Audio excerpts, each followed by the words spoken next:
Hello everyone, welcome to study classes. आज हम discuss करेंगे सेकेंड लॉ ऑफ थर्मोडायनेमिक्स, ऊष्मागतिकी का द्वितीय नियम। Students, second law of thermodynamics को डिस्कस करने से पहले हम देख लेते हैं कि फर्स्ट लॉ ऑफ थर्मोडायनेमिक्स क्या होता है। जो फर्स्ट लॉ ऑफ थर्मोडायनेमिक्स होता है वह यह बताता है कि यूनिवर्स की जो एनर्जी है वह कंजर्व होती है, यानी यूनिवर्स की एनर्जी को न तो लॉस कर सकते हैं और न ही इसे हम क्रिएट कर सकते हैं, बल्कि इसको एक फॉर्म से दूसरे फॉर्म में कन्वर्ट कर सकते हैं। जैसे मान लीजिए यदि किसी सिस्टम को हम हीट देते हैं तो वह वर्क में कन्वर्ट कर देता है, या किसी सिस्टम पर वर्क किया जाता है तो वह हीट में कन्वर्ट हो जाता है। फर्स्ट लॉ ऑफ थर्मोडायनेमिक्स के अनुसार यही होता है। जो फर्स्ट लॉ ऑफ थर्मोडायनेमिक्स की कमी है वह यही रह गई कि यह जो एनर्जी का कंजर्वेशन हो रहा है वह यह नहीं बताया कि किस कंडीशन में होगा और किस डायरेक्शन में होगा। इसी को बताता है second law of thermodynamics. Student, जो सेकेंड लॉ ऑफ थर्मोडायनेमिक्स है वह हमें एंट्रोपी के बारे में बताता है, और यह बताता है कि यूनिवर्स का जो एंट्रोपी है वह कंटिन्यूअसली इंक्रीज कर रही है, बढ़ रही है स्पॉन्टेनियस प्रोसेस के अंतर्गत। स्पॉन्टेनियस प्रोसेस जो होता है वह एक रिवर्सिबल प्रोसेस होता है। तो सेकेंड लॉ ऑफ थर्मोडायनेमिक्स यहाँ पर देख सकते हैं डिटेल में। जो सेकेंड लॉ ऑफ थर्मोडायनेमिक्स है वह बताता है the second law of thermodynamics states that the state of energy of the entire universe as an isolated system will always increase over time. The second law also state that the change in the entropy in the universe can never be negative. यानी second law of thermodynamics के अंतर्गत entropy को explain कर रहे हैं कि universe की जो एंट्रोपी है वह कंटिन्यूअसली इंक्रीज कर रही है, यानी 0 केल्विन पर। स्टूडेंट, जो क्रिस्टलाइट सॉलिड्स होते हैं उसकी एंट्रोपी 0 होती है। किस पे होती है? 0 केल्विन, यानी -273 डिग्री सेल्सियस पर क्रिस्टलाइट सॉलिड की एंट्रोपी 0 होती है। जो सेकेंड लॉ ऑफ थर्मोडायनेमिक्स है इसके स्टेटमेंट्स अलग अलग लोगों ने अलग अलग दिया है। इनमें जो मुख्य रूप से दो हैं वो हैं केल्विन प्लैंक की स्टेटमेंट्स एंड क्लैसियस स्टेटमेंट। जो केल्विन है उन्होंने क्या बताया? इन्होंने बताया कि it is impossible to for any device as heat engine that operates on a cycle to receive heat from a single reservoir and produce net amount of work. यानी कोई भी ऐसा हीट इंजन बनाना असंभव है, इम्पॉसिबल है, जिसको हम यदि हीट दें तो वह पूर्ण रूप से वर्क में कन्वर्ट कर दे। यानी केल्विन ने बताया, मान लीजिए यहाँ पर कोई हीट रिजर्वायर है हाई टेम्परेचर, ठीक है। यदि यहाँ से हम Q1 हीट किसी सिस्टम को देते हैं, मान लीजिए यह इंजन है, Q1 हीट हम इस सिस्टम को दे रहे हैं तो यह हमें वर्क दे रहा है। क्या दे रहा है? वर्क दे रहा है। और यहाँ से जो है वर्क के मिलने के बाद कुछ एनर्जी जो है, कुछ हीट जो है वह एटमॉस्फेयर में लॉस हो जाती है, यानी डिस्चार्ज हो रही है यहाँ पर।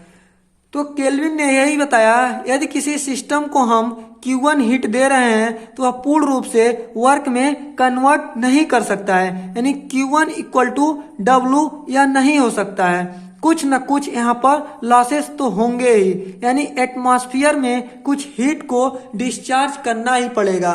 यानी 100% इफिशियंसी का हम कोई भी हीट इंजन नहीं बना सकते हैं। तो इनके कहने का मतलब यह था, किसी इंजन को यानी किसी सिस्टम को यदि हम Q1 हीट दे रहे हैं तो उसके द्वारा हमें वर्क भी मिलेगा और कुछ जो होगा वह डिस्चार्ज भी होगा। जैसे मान लीजिए यदि यहाँ पर Q2 हीट जो है डिस्चार्ज हो रही है तो Q1 = W + Q2 हो जाएगा।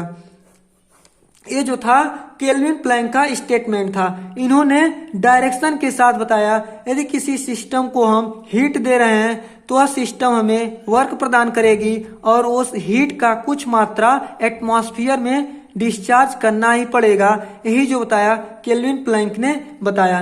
यानी किसी सिस्टम को हम हीट प्रदान करके वर्क वर्क प्राप्त यानी 100% से कम ही कर सकते हैं। यानी इंजन की इफिशियंसी जो होगी वह 60 हो सकती है, 70 यानी 100% से कम होगी।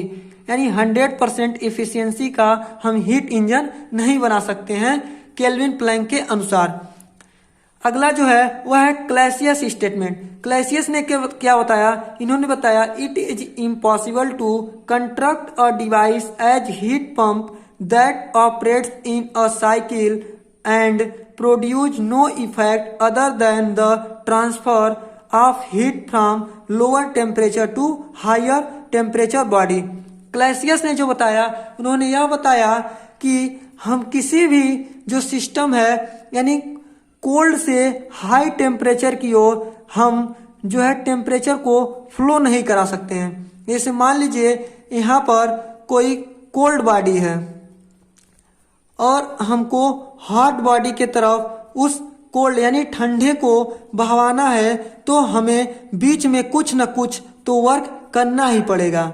यानी यहाँ से यदि हमको Q1 हीट यानी ये जो कोल्ड बॉडी है, यहाँ से Q1 जो उष्मा है इसको इस ठंडे को यहाँ पर प्रवाहित करने के लिए बीच में कुछ न कुछ वर्क करना पड़ेगा। जैसे मान लीजिए हमारा रेफ्रिजरेटर जो होता है वह क्लैसियस के स्टेटमेंट पर आधारित होता है।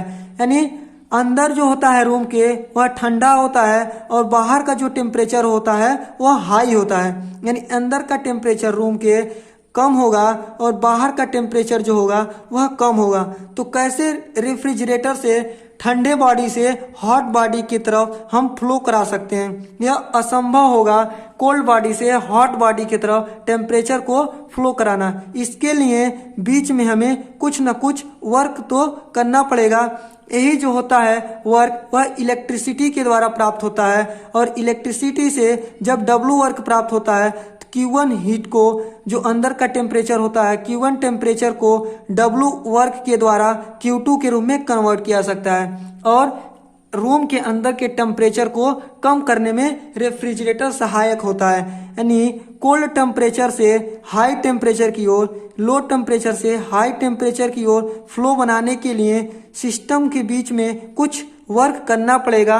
इन्होंने बताया it is impossible to construct a device as heat pump and operates in a cycle and produce no effect other than the transfer of heat from lower temperature to higher temperature. यानी lower temperature से high temperature की ओर flow करने के लिए कुछ work करना पड़ेगा। यानी एक्स्ट्रा वर्क करके ही हम कोल्ड टेम्परेचर से लो टेम्परेचर से हाई टेम्परेचर की ओर फ्लो करा सकते हैं।